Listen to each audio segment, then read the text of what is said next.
स्वामी स्त्री मध्य द्वंद्व लगे स्त्री छाड़ी पलि जाऊँ स्वामी छाड़ी पलि जाऊँ अन्यत्र व्यवहार यह केस देखा जाए अग्निकोण दोष थिले ए सब दोष ही उत्पन्न हुए बोली आपन जानिबे 70% पाखापाखी विशृंखला एवं छाड़पत्र घरे दैनिक झगड़ा उपजिबा आर्थिक नाटन देवा ये सब मुख्य कारण पे होची आपनकर अग्निकोण जदि कलुषित करिसंती ताहले ए सब दोष ही उत्पन्न हुए।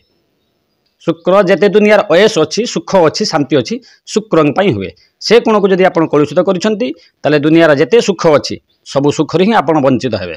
नमस्कार, मो वास्तुविद गजेंद्र प्रसाद अगस्ती शर्मा।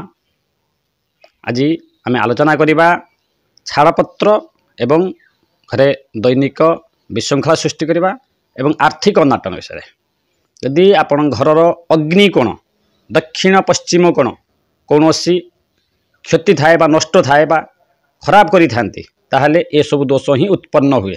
मुख्यतः जिनस आजिका दुनिया रे मुख्यतः 100 रु 70% पाखापाखी विशृंखला एवं छाड़पत्र घरे दैनिक झगड़ा उपजिबा आर्थिक नाटन देवा ये सब मुख्य कारण पे होची आपनकर अग्निकोण जदि कलुषित करिसंती ताहले ए सब दोष ही उत्पन्न हुए।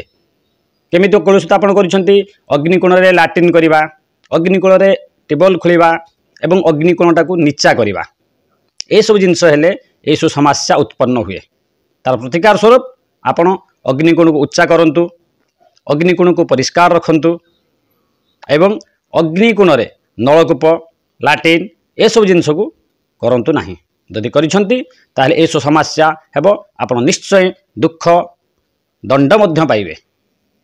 प्रतिकार स्वरूप आपणक अग्निकोण रे नाली कलर करंतु एवं अग्निकोण रे नाली बल्टे सबल पाई जळेकी रखंतु।